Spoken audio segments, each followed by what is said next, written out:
Who would have imagined that after 10 years, the little brat I met again would become so beautiful? Did you finally figure out? She asked as tears flowed from her eyes. A former salaryman and a former brat, their fates intertwined. A romantic comedy with an age difference. Well, let's start from the start. The next station is Fujinomiya. A boy was waiting on the train at the end of March in the warm spring light. I, Arita Suki, descended onto the station platform. It had been about 10 years since I had returned to my hometown from Kyoto. I moved to Tokyo after graduating from high school. Although I managed to join a medium-sized company in the food industry, it turned out to be an exploitative company. Without the enthusiasm of youth, I somehow endured, but I didn't even have time to return to my homeland. Half a year ago, my body collapsed due to overwork, and I took a leave of absence. The company tried to keep me, but I didn't feel like staying, so I resigned. Taking the opportunity to restart my life, I returned to my home, Fujinomiya, Shizuoka Prefecture, after about 10 years. Well, it has been 10 years, I thought to myself, looking toward some girls passing by. I wonder if those brats were okay. 10 years ago, the brats who live in the neighborhood were fond of me and always made me take care of them. One said, "You and I can wake up. Hey, don't hit me like that." This was brat number one, Mahiru Tatsuki. She was the kind of person who acted before thinking and had zero respect for me. Another one, brat number two, Asaki Gondiji, was the most reasonable among the three brats, but also treated me with zero respect. She once said, "They say that sleeping too much on your off days makes you work harder on your weekends." But the most troublesome of all the brats was the one who climbed right on top of me, saying, "Wake up already."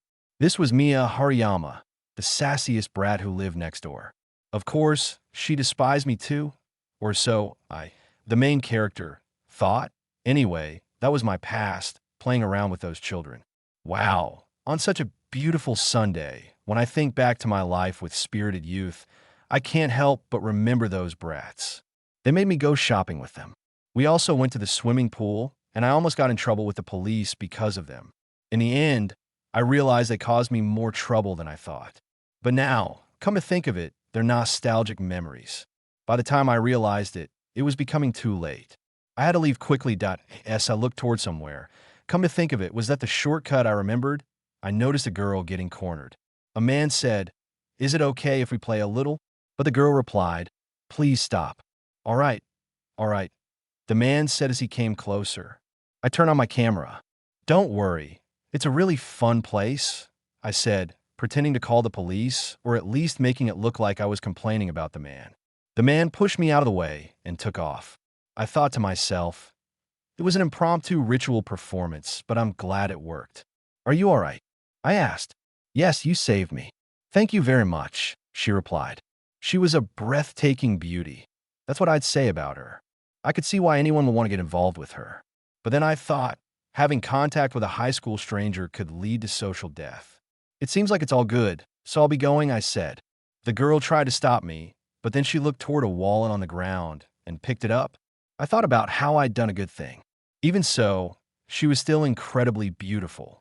I didn't think that in this out-of-the-way town, there'd be such a pretty girl. Could it be that she moved here while I was away? Who could she be? As I passed by, I noticed several roads had changed. Wow, that store is gone. Hey, it looks like they've opened something new here. Well, it has been 10 years already, so something has to change, I thought. Then I noticed something and realized, oh yeah, the Hariyama house is still the same. As I looked toward the nameplate, it seemed like a surname I didn't recognize. I just went to my home, thinking 10 years and things change. As the door opened, my mother welcomed me. I greeted her too. She asked, "Is coffee okay?" "Yes," I replied. I asked about where my father was and got the reply that he was out shopping. Everything here reminded me of my childhood. It looks like this is a coffee place now, I thought. Seriously though, I understand it was difficult. "You should have come back at least for New Year's," my mother said. How was I supposed to come back with only one day off on New Year's?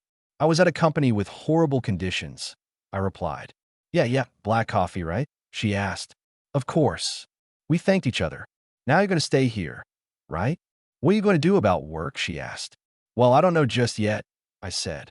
And you haven't thought about continuing the family store business? She continued. I could do that, but I need some more time to think about it, I replied. She was a bit confused, but I got the answer, oh, it's all right. By the way, I asked, did the Hariyama family move out? Is that true? Didn't I tell you? They moved right after you left for Tokyo, she said. Really? That's why the sign there was, yes, that's right. Oh, it's a customer, she interrupted. I thought, hello, welcome, as I sipped my coffee. I asked about brat number one, Mia. Did she move? That arrogant, extroverted brat who didn't respect adults. Now that I won't be able to see her anymore, it feels a bit sad. She was 7 years old at the time, so this year should be her third year of high school. She's probably grown up as a tremendous Yankee by now. The door opened, and a girl replied, no, I'm actually not a client today. A client is looking for you, she said to my mother. As I looked behind me, I recognized her. It was the girl from before, the beautiful girl. Hey, what are you doing here? I thought. I contemplated. Has this unknown high school girl been following me? Did I do something wrong? Reported social. All this ran through my mind. Startled, I said, no, it's just that at the time, I saw you were in trouble, so I did something unnecessary. I'm really sorry. Please don't report me. She couldn't understand. I don't know what you're talking about, she said as she handed me my wallet. You dropped this. Is that my wallet? I was happy I wasn't getting reported. It was maybe at that time. Yes, that's why I came here. Oh, thank you so much. You really saved me. I'm glad I was able to deliver it to you, she said. All right, I should thank you in some other way, I replied. It's okay, she said. More so, I thought as she came closer, both of us falling into an awkward silence. I wondered, what could it be? Is she asking for something? Although I didn't know why, when I looked into the girl's eyes, I felt a strange sensation, something very nostalgic or something that made me angry. Why do I feel angry? I looked at her a bit more as she turned her face away, pouting. No, actually it's nothing. Anyway, I've already handed over the wallet. So see you later, she said as the door closed and I couldn't understand, thinking, what the hell actually happened? Outside the house, in a room, she buckled herself, her big bazongas free as she undressed and got into bed. She thought, it was really him. It was really Suki. He finally came back. It's been 10 years, and he hasn't changed at all, so I recognized him right away. It seems he didn't recognize me. Now it's been 10 years, so it can't be helped. But if he really forgot me, she looked toward the roof of her house and thought, I wonder if he could look at me with different eyes than before. You know what I'm talking about. Okay, you guys aren't children, I spouted out loud. What is this? All the companies here are too good. More than 100 days of vacation a year? Is there extra pay for overtime? There's a pay raise? Just how rotten was my previous job? I wondered. No. The previous company was a white company on its face, but here I must decide calmly and without haste. I still have savings. I'm here, wait, come back. It looked like she had been coming to my parents' coffee shop. She said, welcome home. I couldn't understand anything but replied, thanks. Hey, the girl from before, why are you here? Did I do something last time? I asked, is something wrong? You're so nervous, she said. I tried to contemplate, thinking to myself, it's just that talking to a high school student at my age makes me feel a bit awkward. I don't know how to explain it. She replied, don't be so nervous, it's okay. I thought about how she smelled so good, but retorted to myself, what am I even trying to do? By the way, what brings you here today? I asked, what brings me? Well, I'm here to have a coffee. In fact, I'm a regular, she said. I looked at her and thought, oh, I see. That's why you came. I was wondering how you knew where I lived, because the address on the license inside my wallet is different. But the surname Suki in this neighborhood, our family is the only one with it. That is true, I said. If you want, I'll buy you a coffee. This place is my home now. Come to think of it, I still haven't thanked you for finding my wallet. Come to think of it, I still haven't got your name, I said. I introduced myself first. She replied, that's a good name, and thank you. I was quite awkward, unable to understand what was happening just now. So, what's your name? I asked. What's my name? She said, coming close to me. I thought, what's this look in your eyes? It's like you're testing me. She smiled a bit and, with a finger on her lips, said, it's a secret. I couldn't understand. A secret? And what's the meaning of this? What situation is this? A fashion from Osaka, maybe?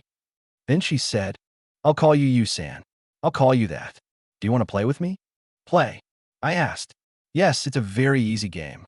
Try to guess my name, she said. Guess your name? I wondered.